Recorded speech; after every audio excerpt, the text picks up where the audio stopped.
Hello, it's John Heaton, and today I'm going to talk about a few examples of musicians dabbling in the movies. And if you look at amongst the musical population, quite a few of them have done it at one time or another in their career, and not always with success, it has to be said. I'm just going to pick, I think I've got 13 from my collection, so this isn't comprehensive by any means.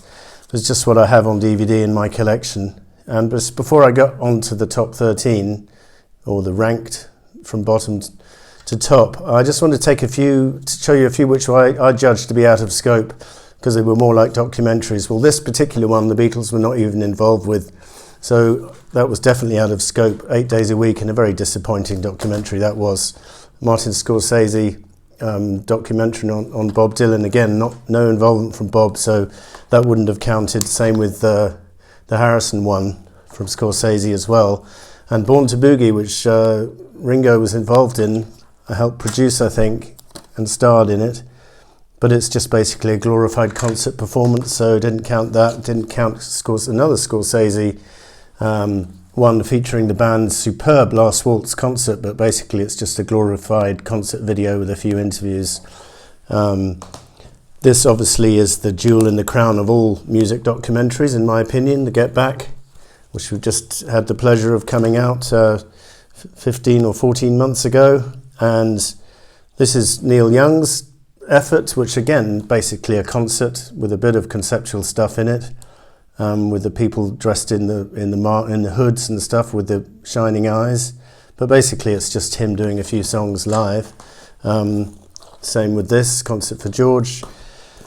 Same with this, The Stones. Same with this, McCartney, 76, superb, all of these. But I didn't count them as ventures into the movie industry. Now this one nearly made the list, but I thought, no, it's too much of a cameo. So this film, Water, and also, I'm going to show you another one where there's a cameo, but this film, Water, stars Michael Caine and Billy Connolly.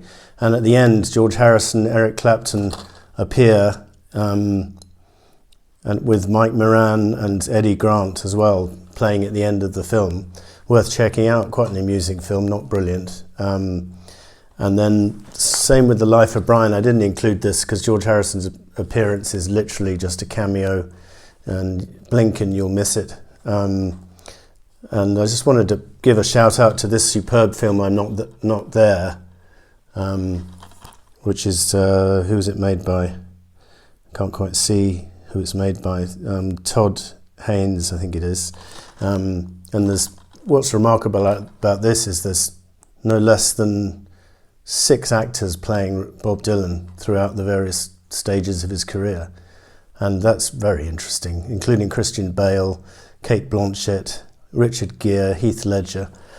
Anyway, so on to my top 13, and I'm going to rank them starting with the worst. Now this is the worst in my collection. It's Ringo film from 1981. Now the only good thing to come out of this film was he met his future wife Barbara Bach on the set. It stars Ringo and Barbara, Shelley Long, Dennis Quaid.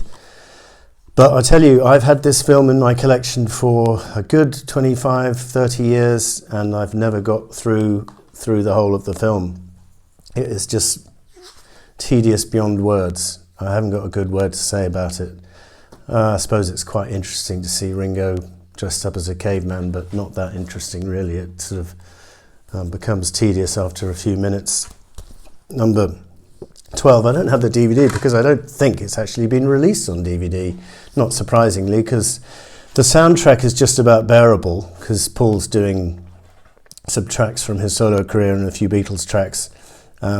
Needless retreads really, but at least we've got that soundtrack, and on the film, the best bits in the film are basically where he's performing those songs, just a series of music videos, but the actual plot behind the movie is just so bad, it's not even worth talking about. It's painful to watch, the actual acting and the dialogue in between what are pretty good music videos. So that one was number 12. Number 11, now here's another film, How I Won the War from 1967, starring John Lennon and also Michael Crawford.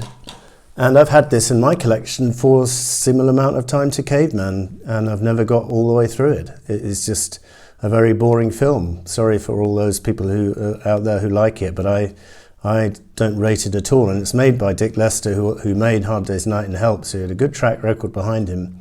But this was not. It was some kind of attempted satire on the evils of war, but it's just a very boring film. And Lennon, in his interview, said he had a very boring time filming it out in Spain for 6 weeks. Now, the next three are basically they're glorified music video films with a bit of plot thrown in. So this is Michael Jackson attempting to do a film in 1988. Now, at least he was at the peak of his powers musically. So, but the actual plot behind the movie is very childish, and Sean Lennon is appearing here as a 12-year-old. But there's some good musical sequences in here. It's worth watching just for that. But as a film, really quite dismissible. And the same would, I have to say, is true for ABBA the movie. Now, virtually everything ABBA turned their hand to in their career, they turned to gold. But unfortunately, when they went into movies and they made this, the plot was very thin, if existent at all, and the best bits of that movie are things like the picnic sequence where they're doing the name of the game and a few other kind of performances. I think there's some live performance from Down Under in that movie, but the actual acting and screenplay is very wooden. Number 8. I don't know why this imagined film only came out in December 1972 when the album came out in September 71, so there was a big delay. Basically, there's a lot of good moments in this film, hence it's reasonably high on the list. Like the timeless video of the title track Imagine is on here, but there's too much kind of self-indulgent stuff of, you know, people playing chess with white pieces and not Frank Sinatra, I forget a number of famous people are involved. George Harrison's in there somewhere, and quite conceptual, I suppose, but not doesn't bear repeated listening, I'm afraid. And some Yoko songs are featured from the Fly album, so it was a kind of double act. Then we've got That'll Be the Day, which I watched last night in preparation for this video, just to see how good or bad it was. And I must admit, it is has not aged well, should we say that? To me, it looked like a kind of cruder version of Grease without the hits, and very much a period piece set in the 50s. And some of the language in this film you would not get away with these days. I suppose it's quite interesting. Ringo has a small part in it, but he gets either killed off or severely injured fairly early on in the film, and it's left to David Essex, who turns out to be a complete bastard, really, the way he treats his fiancée and then wife, and then at the end he leaves his wife and baby and goes off to become a rock star. And they did do a sequel called Stardust, which is actually on this double CD, but I don't believe I've watched that for decades, so I can't really comment on that. Ringo was not in the sequel. But anyway, it's quite an interesting film, if quite annoying from, you know, the characters are not particularly sympathetic, should we put it that way. Then we've got at number 6, I think we're up to, we've got The Point from Harry Nilsson. This was his animated idea of the land of point, where everyone had a point apart from the lead character on this, who's called Olio, I think, and he doesn't have a point on his head. So he gets kind of teased by all the villagers, and it's pretty good. It's got some songs like Me and My Arrow. It's got, what else? Think About Your Troubles, Lifeline, Everybody's Got 'Em is a good song, Polly High is a good song, Are You Sleeping, good song at the end. And what's interesting about this animation is the original 71 version, Dustin Hoffman does the animation, but I've never managed to find that on DVD, and this one features Ringo Starr, which I think was recorded in the early to mid-80s at a guest. So if anyone out there knows where the Dustin Hoffman version is, I'd quite like to watch that. So now we're into the top 5, and this is my version of A Hard Day's Night in Hungarian, actually, but it plays in English, don't worry. And I think you can select Hungarian as well, but obviously I watch it in English. And this is a timeless film from 1964, showing probably better than any other film the kind of innocence of the early years before they became famous, but before the boredom set in, should we say, when they were really on top of the world and really enjoying what they were doing. the film after this, which is going to feature higher in the list, they were perhaps getting a little bit tired of being famous. But on Hard Day's Night, you can tell they're just having a ball and having a laugh and taking the piss out of everyone, all and sundry. Very, very enjoyable. Number 4, complete contrast really in mood. Pink Floyd The Wall, which is a movie version of the album The Wall, which had come out 3 years before. So this came out in 82. I remember going to see it with various people. I think I saw it 3 times. It was on at Putney, down the road from me, from Wimbledon. Took my parents to see it, actually, and came out of the cinema, and I asked my dad what he thought, and he said I quite enjoyed not enjoying it, which I thought was a pretty classic comment. Bob Geldof does a very good job playing Pink. Obviously, he's a rock singer, so he knows how to sing the lead vocal, and it's pretty scary when you see him singing in the flesh and stuff, with all the crowds doing their kind of semi-Nazi salute, and very effective. You know, Bob Geldof going down, sinking into further drug use, and ended up becoming comfortably numb. And then, the story of The Wall, and it's very well depicted. If the only thing I'll say against this film is it's quite heavy and probably not a film you turn to too often to watch, but very well made indeed. Gerald Scarfe, the animation, obviously, and let me see who actually directed by Alan Parker. That's right, does a very good job. Number 3, we've got performance. Now this is a curio, because this film sums up for me along with another one higher in the list, sums up late 1960s London. So if you want to get a glimpse of what it was like with the cars, the way people dressed, the hair, it's all in this film. And Mick Jagger stars as this rock star, so he basically has to act himself. And James Fox stars as this gangster, and they kind of come together and live the kind of same life, and they end up almost switching roles.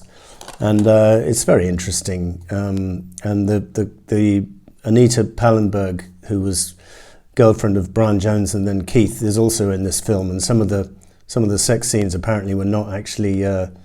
They were more real than not, put it that way, apparently. And James Fox was very heavily influenced by this whole culture, and went into a bit of a spiral of drug use for a couple of years, and then became very spiritual, coming out the other side of it. But worth checking out, and also interesting to see James Fox speaking this Cockney mafia slang language when he's actually quite a posh guy.